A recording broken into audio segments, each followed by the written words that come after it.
오늘의 큐티 말씀은 예레미야 41장 1절부터 18절입니다. 제목 유다 총독 그다랴가 암살당하다. 먼저 앞뒤 문맥을 살펴보겠습니다. 남유다가 멸망했을 때 바벨론 왕 느부갓네살이 예레미야를 구해주었습니다. 그런데 예레미야는 또다시 사로잡혀 쇠사슬에 묶인 채 바벨론으로 끌려가고 있었습니다. 바벨론 왕의 명령을 받은 경호대장 느부사라단이 예레미야를 풀어주고 선대합니다. 예레미야는 바벨론에서 노후를 잘 보낼 수도 있었지만 예루살렘에 남아있는 가난한 사람들과 함께 하기로 합니다. 바벨론 왕은 아히감의 아들 그다랴를 유다 총독으로 세웁니다. 미스바에 찾아온 유다 군대 장교들이 소식을 듣고 모여들었습니다. 그런데 암몬 왕 바알리스가 유다 총독을 암살하려는 음모가 있다는 소식을 들려왔지만 그다랴는 믿지 않았습니다. 왕의 종친인 이스마엘을 부추겨서 죽이려고 한 것입니다. 예레미야 41장에서는 유다 총독 그다랴가 죽임을 당합니다. 바로 유다의 왕족이었던 이스마엘이 그다랴를 배신자로 여기고 살해한 것입니다. 그리고 도망쳤는데 이제 남아있는 사람들이 두려워 염려하는 모습을 볼 수 있습니다. 문단을 나눠보겠습니다. 1절부터 9절은 유다 총독 그다랴를 암살한 유다 왕족 이스마엘, 10절부터 18절은 도망하는 사람과 남겨진 사람. 1절에 보면 유다 왕족 이스마엘이 부하 10명을 데리고 유다 총독 그다랴에게 와서 함께 식사를 했습니다. 열왕기하 25장 25절에도 동일한 내용이 나옵니다. 유다 총독 그다랴가 미스바에 있었기 때문에 사람들이 그리로 간 것입니다. 일곱째 달은 오늘날 양력 9월에서 10월에 해당됩니다. 전통적으로 큰 명절이 있어서 북왕국 이스라엘 사람들도 예루살렘으로 순례를 왔던 것으로 보입니다. 남유다는 망했고 예루살렘 성벽도 허물어졌지만 왕궁과 여호와의 성전도 불탔지만 여전히 사람들은 관습에 따라 모여든 것 같습니다. 2절부터 3절에 보면 식사 도중에 이스마엘이 데려온 부하 10명과 함께 유다 총독 그다랴와 그곳에 있던 유다 사람들, 바벨론 사람들과 군인들을 죽였습니다. 4절부터 5절에 보면 유다 총독 그다랴가 암살된 다음 날에도 사람들은 그 사실을 모르고 있었습니다. 그때 북이스라엘, 세겜, 실로, 사마리아에서 여호와의 성전에 곡식 제물을 바치러 가는 사람이 있었습니다. 수염을 깎은 것과 옷을 찢는 것은 슬픔을 표현하는 관습입니다. 예루살렘 파괴에 대한 슬픔의 표시인 것 같습니다. 여호와의 성전도 파괴되었지만 사람들은 관습에 따라 제물을 바치러 온 것 같습니다.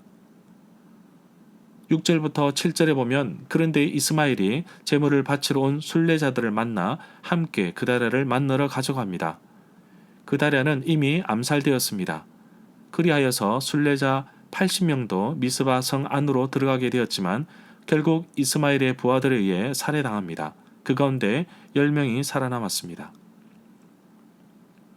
10절에 보면 왕족 이스마엘은 미스바에 남아있는 모든 사람들을 다 사로잡았습니다. 느다냐의 아들 이스마엘은 그들을 포로로 잡아서 암몬 사람들의 나라로 넘어가려고 했습니다. 유다에 남아있는 가난한 사람들은 유다 총독이 맡아 관리하도록 하였습니다. 11절에 보면 가레의 아들 요하난을 비롯하여 그와 함께 있던 모든 군대 장관들은 느다냐의 아들 이스마엘이 저지른 악한 짓에 대한 소문을 전해 들었습니다. 바벨론으로 포로가 되어 끌려가는 가운데 들판에 남아있던 군대 지휘관과 부하들이 있었습니다. 12절에 보면 요하난 일행은 이스마엘을 뒤쫓아 기브온에 있는 큰 연못 근처에서 이스마엘을 만났습니다. 기브온은 미스바에서 남남서쪽으로 약 7에서 8km 정도 떨어진 곳입니다. 기브온에 있는 큰 연못은 사무엘하 2장 13절에 언급된 연못을 가리키는 것으로 보고 있습니다. 13절부터 15절에 보면 이스마엘에게 끌려 암몬으로 가던 사람들이 뒤쫓아온 요하난의 일행을 보고 기뻐하며 달려갔습니다. 그러자 이스마엘과 부하 8명은 도주하여 암몬 사람들에게로 도망갔습니다. 17절에 보면 이스마엘에게 포로로 끌려가던 사람을 구출했지만 요하난 일행이 애굽으로 도망가려고 했던 이유는 바로 바벨론 사람들을 두려워했기 때문입니다. 어쩌면 그달의 죽음에 대한 책임을 져야 할 수도 있다는 생각을 하지 않을까 봅니다. 물론 이들에게 책임은 없지만 자신들의 무죄함을 증명해야 하는데 결코 쉽지 않은 것이었다고 판단했다고 봅니다. 절마다 상세한 설명과 구절 해석, 핵심 내용과 중심 줄거리는 네이버 블로그에 올려져 있습니다. 내게 주시는 교훈입니다. 어떻게 보면 요하나는 정말 최선을 다해 사람을 구해냈습니다. 그런데 그의 모습을 보면 염려와 걱정으로 가득 차 있는 것을 보게 됩니다. 유다 총독 암살 사건으로 인해 보복이 두려운 나머지 애굽으로 도망가려고 했습니다. 하나님의 심판을 받아들이고 예레미야의 예언을 존중하는 사람이라면 그는 애굽으로 도망갈 것이 아니라 하나님께 나와야 할 것입니다. 세상의 방법은 잠시 유익을 줄지도 모릅니다. 그러나 영원한 피난처, 영원한 도피성은 오직 예수 그리스도이십니다. 아직까지도 세상에 얽매여 살아가지 않으신지요?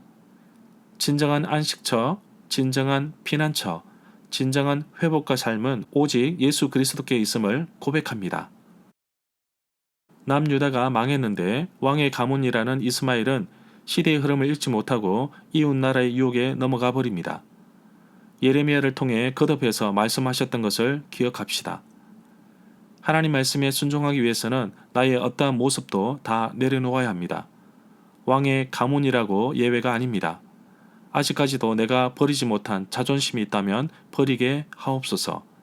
하나님 말씀에 순종할 때만이 살아남는 것임을 깨닫습니다. 오늘도 진정한 피난처는 하나님께 있음을 기억하고 또 오직 구원의 길이 예수 그리스도께 있음을 기억하며 살아가는 하루가 되기를 간절히 소망합니다.